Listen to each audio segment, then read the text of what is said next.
I know that some of you we have already met on Saturday, right? But for some of you, this is going to be your first month class. So I need to give you a little bit of background of what we are and who we are. Yes. Um, I know that you have figured this by now, but this is a school and totally online school in which we teach you literature, but also teach you literature in English, right?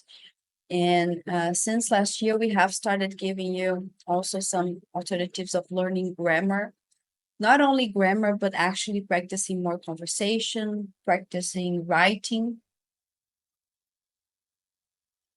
We don't write as much nowadays. It is something of the contemporary world, right? Um, so this kind of exercises, it's quite nice, yes. I am a grammar geek, right? I really like grammar. I hope you enjoy it, right? Usually I try to teach it in a way that it's less heavy, right? It's more entertaining for you. So you will be learning without realizing that you have already started using some of the things that we are learning. This is my target here, yes. Um, we are just your teachers. I am the one who teaches most of the literature courses and the English courses, right? I teach all the English courses and some of the literature courses, and Audio teaches the others. He teaches the novels advanced and reading class, yes, which is the course in which you can read inside the classroom. You don't have any kind of preparation before coming to class, yes. Um, and something concerning our method, right? Because in terms of what you're going to get in the literature courses, it's quite different from what we do here. Yes. There are connections because sometimes I'm going to bring examples from the text that we're reading in order to illustrate something concerning the grammar points that we are studying at the moment, right?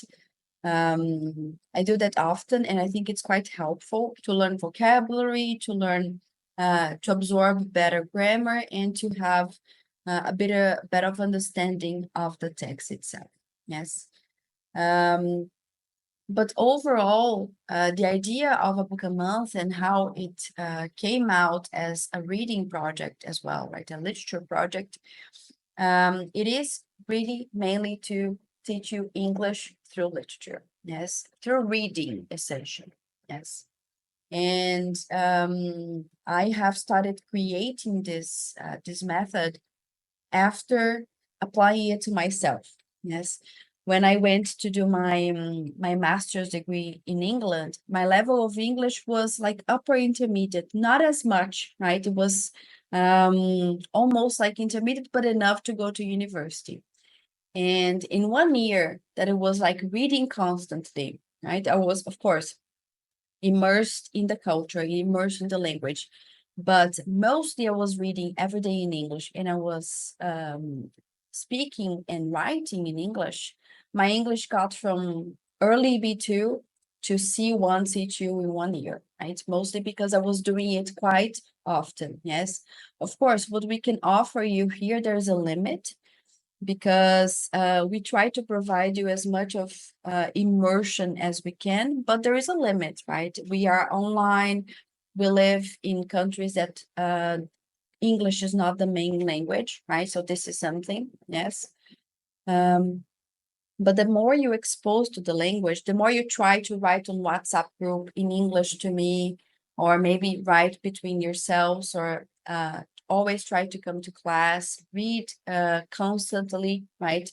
A little bit every day, not only one big chunk in 1 day, right? It's gonna be beneficial for you. Yes. And we praise for horizontal pedagogy. And what do we mean by that? You always have access to me, right? I'm no distant from you. I'm the person answering the messages on WhatsApp. I'm the person talking to you and give you all the information that you need on WhatsApp. And I can give you any extra help with what you need, what you're struggling with. in the classrooms. And you can pop me a message. You can send me a message whenever you want to, right? Asking things, if you have any questions, if you have any doubts, I'll be there for you. Yes. We also deeply believe that learning comes best with visual methods, right? So we always try to bring good presentations.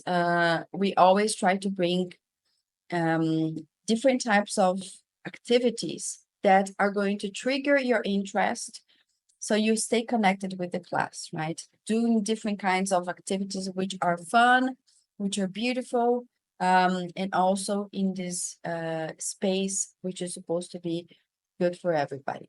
Yes. So I hope that you take benefit from it. I'm always here for you, right? You always have access to me, and this is something of our priority. Yes.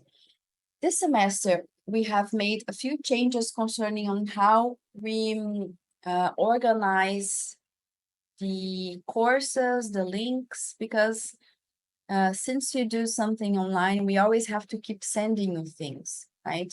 Links, files, memos, everything that we have to be in contact with you, we have to do it over WhatsApp usually, right?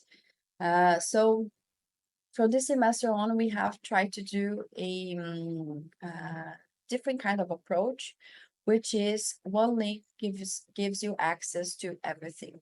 Yes. So if you scan this link, you will be redirected to the same link that I sent you over WhatsApp, which is Linktree dash English with a book a month, something like that. English classes a book a month. And you will be redirected to this link here. Yes.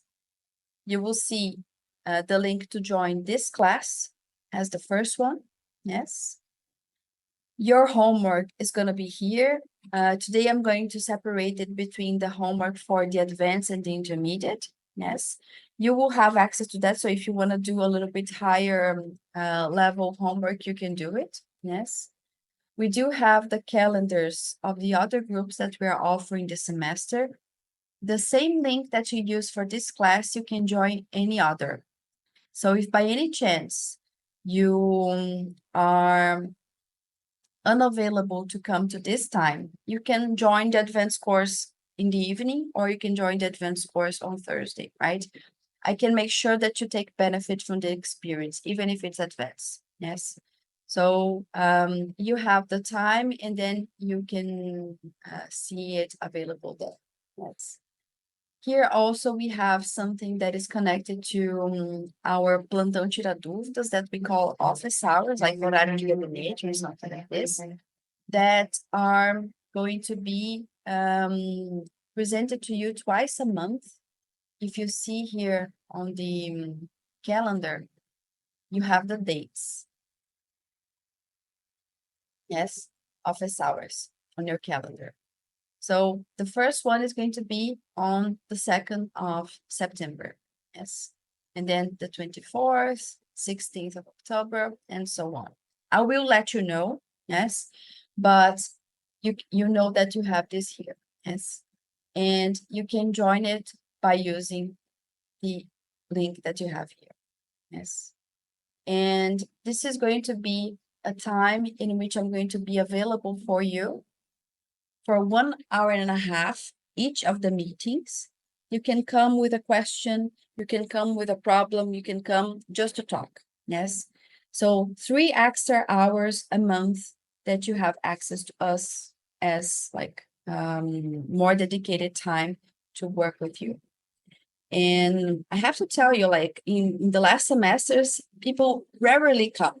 Yes, there are people who come, but people rarely come. I know that your lives are busy and that time is a question, but I'll be available. If you want to come and take advantage of these 3 extra hours, I'll be there. Yes, to help you out with anything that you want.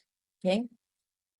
The first thing that I would like to tell you is that learning languages is a process, right? I know that as adults, we want to be fast. Yes.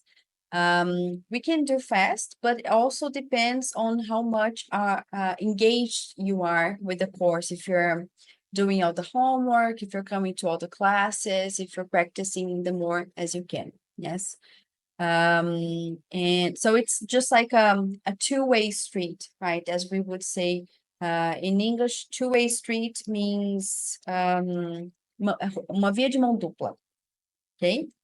So a two-way street is a via de mão dupla. This is the way that we can do and work together. I give you the most that I can, and you do your part as well, like coming to classes, doing the homework, enjoying the activities that we offer to you, because we're gonna have a lot of material available. You use as you can, and the more that you can, right? And I say that because as an adult, I have always been trying to learn different languages. And I know that we want it to be like instant, like the progress. We want to speak, we want to feel fluent, we want to perform in this other language, right? Right now, at the moment, I am, Auro and I, we are married, right? And he's doing his postdoc in Italy. And his major is in Italian, right, in the university. So he speaks perfect Italian for quite some time. But since we're living here, I had to learn Italian, yes. And I didn't know anything of Italian before. Yes, it's been the first time that I'm studying it. And I mean, it has been quite a nice experience to watch myself doing that, because we were doing something different. We were doing like intensive course, like 3 times a week, which of course speeds up the process, and also the fact that Italian and Portuguese, they are very similar, right? Which is not the case for English. Yes, we come from different roots. We're going to study the roots of English today, so you learn more a bit about that. Yes.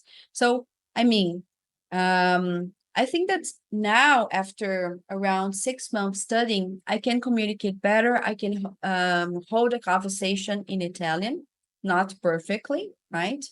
But enough to be able to communicate, to live my life, to do things, to talk, to joke. Yes.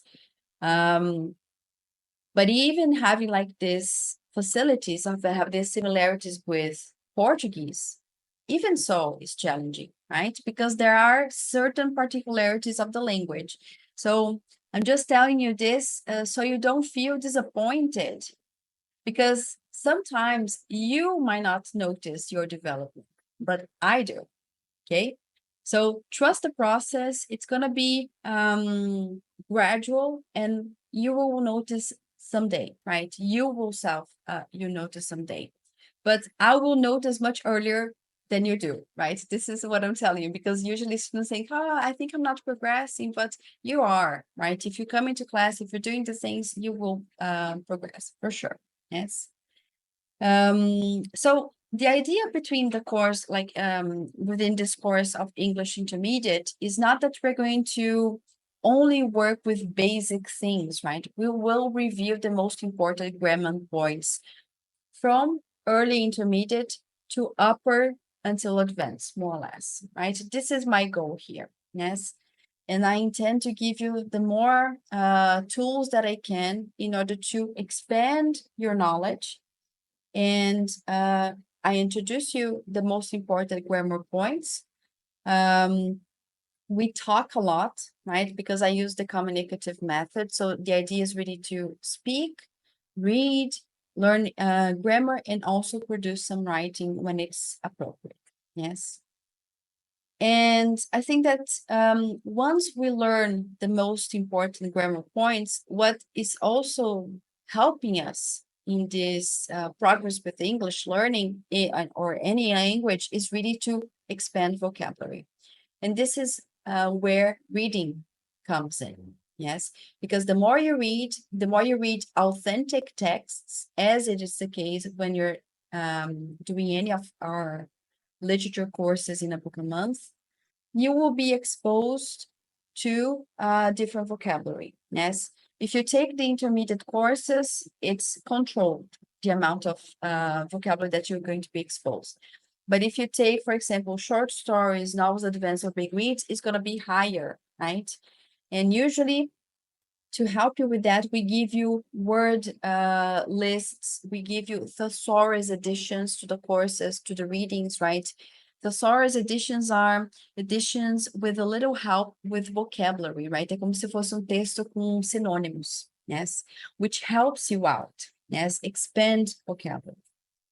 And usually what happens is when you're reading, each author does have, like every person does have a limited vocabulary that they use more and more in the same novel, right? So you will naturally be seeing those same words throughout the whole book for 1 month, yes? And when you do that, you will be exposed to this new vocabulary. And it's something that we like to do because we learn vocabulary through repetition, yes? So the more you see it, the easier it's going to be, yes? And also to help you with that, we give you mostly to the intermediate, sometimes with the advanced as well when the text is too difficult. But we do it with the intermediate, and the ones who are receiving it, you are getting it this week, right? We prepare word lists, right, to help you out with that. More or less like 50 words, 40 words that you're going to be learning per book, or even more, depending on the book that you're reading. Yes. So this is the power of reading. And what we do here is really to absorb all of that. Yes. I like to work with writing, not only when we're doing exercises in the classroom or you're writing on chat, which is also writing. Yes, it's not working on your writing is not only writing. Let me write a text about what I did last year, right? It's not only that. If you're working in a classroom, communicating between yourselves and writing on chat, you already are exercising. I will correct you if you make any mistakes to help you out. Not to expose you, but to help you out, okay?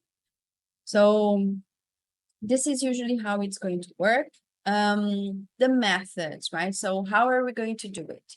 We have classes starting today, August the 12th, right? And the semester goes until December 16th, right? So we have 17 classes in which we can do a lot, yes? 17 classes of 1 hour and a half, plus the reading courses, we can do a lot of things. We can achieve a lot of things, yes. I really enjoy working with vocabulary lists, right? I'm going to give you an example just for you to see what it looks like. I have already uploaded this on your files, and sometimes I'm gonna take some of these words to help you out expanding your vocabulary, yes. This one here is a very useful list. The 1,000 most common words in English, right? Of course, the first page is going to be something very simple. But as you go down, then it's going to be a little bit more complex. And then it's going to be a little bit more complex and so forth. Yes. So usually an intermediate student knows more or less around 2,000 words, yes, depending on your level, yes. And we're going to work with this list closely, yes. I have already uploaded it into your homework file. You can take a look at it just to see more or less what you know and take a guess on what you can improve from this other list, right? The other one that I would like to show you, which is quite useful as well, is this one, which is one of my favorites. Okay. The most commonly mispronounced words of English, right? You will see several that sometimes are challenging, like through and thought, very similar, but very different words, yes? And usually I take these examples to help you out in different kinds of contexts, right? Here you have them synthesized, gathered in one place. But of course, I don't want you to learn all these words in one semester. It's impossible, right? But I'll try my best to insert them in a way that is natural for you. Yes. So don't worry too much about them. Let me handle them, see them, manipulate the material because it's good for you. Yes. But don't worry, I'll guide you through the material. Yes, I don't expect you to memorize everything, right? The idea is not really that. And the other list, which this one is not so exciting, but it's necessary. It is the, where is it? No, not this one. I want to share this one. The list of irregular verbs, which I know it's the dread of everybody's life, but it's also very useful. Yes.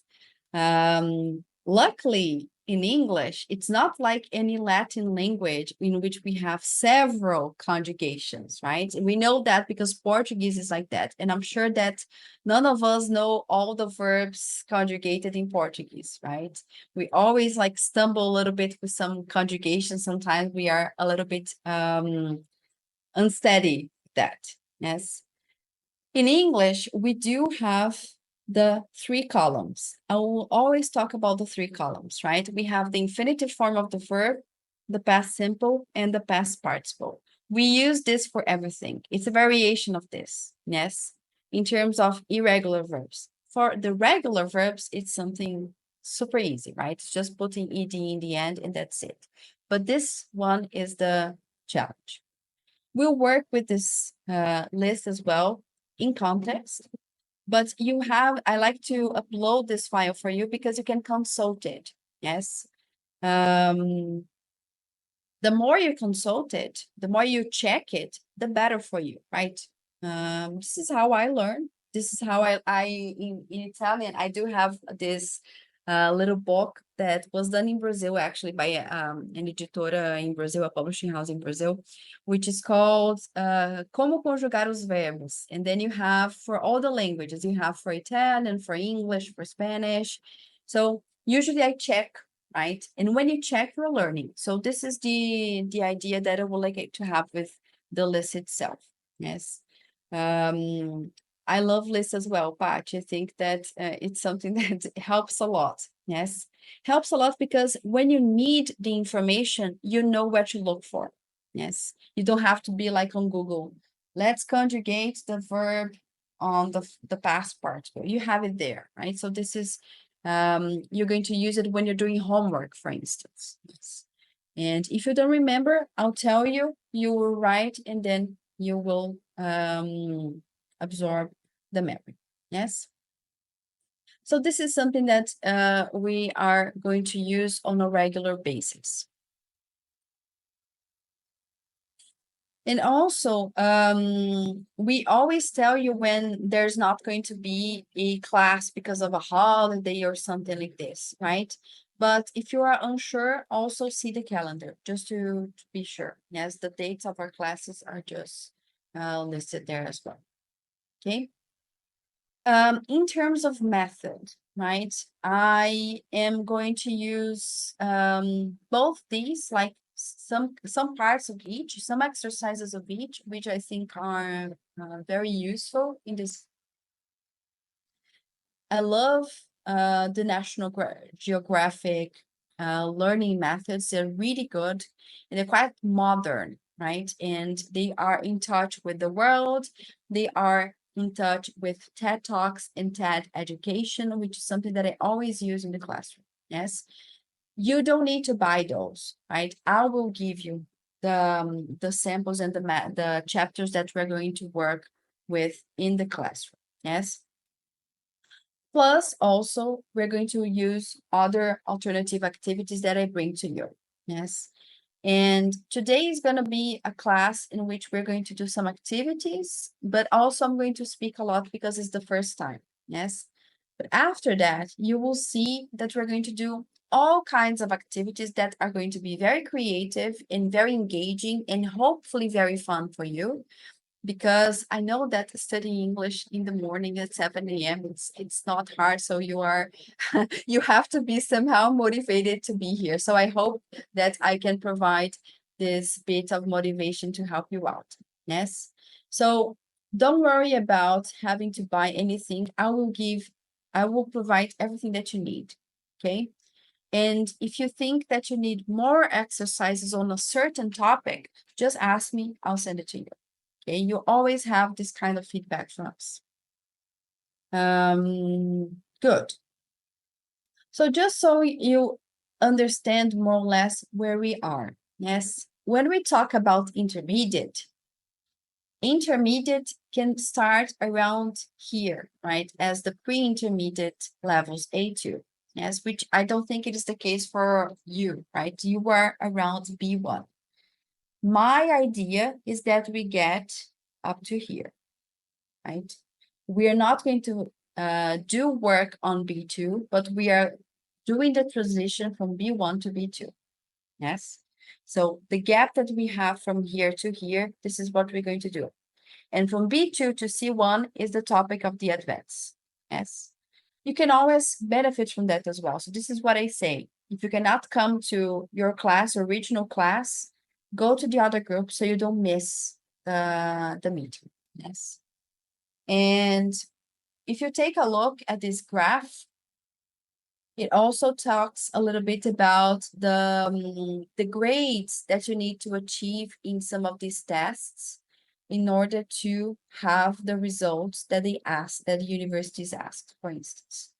If you plan on studying abroad, the university is going to ask you at least B2, yes, for a master's degree or for a PhD or something, yes. You don't need to be C1, B2 is enough. And B2 is quite okay to achieve, right? It's usually a grade between 65 and 7, yes. Being 9, the highest grade, yes, for IELTS. IELTS is British, right? I tend to use British material because this is how I was academically alphabetized. This is how I learned English, right?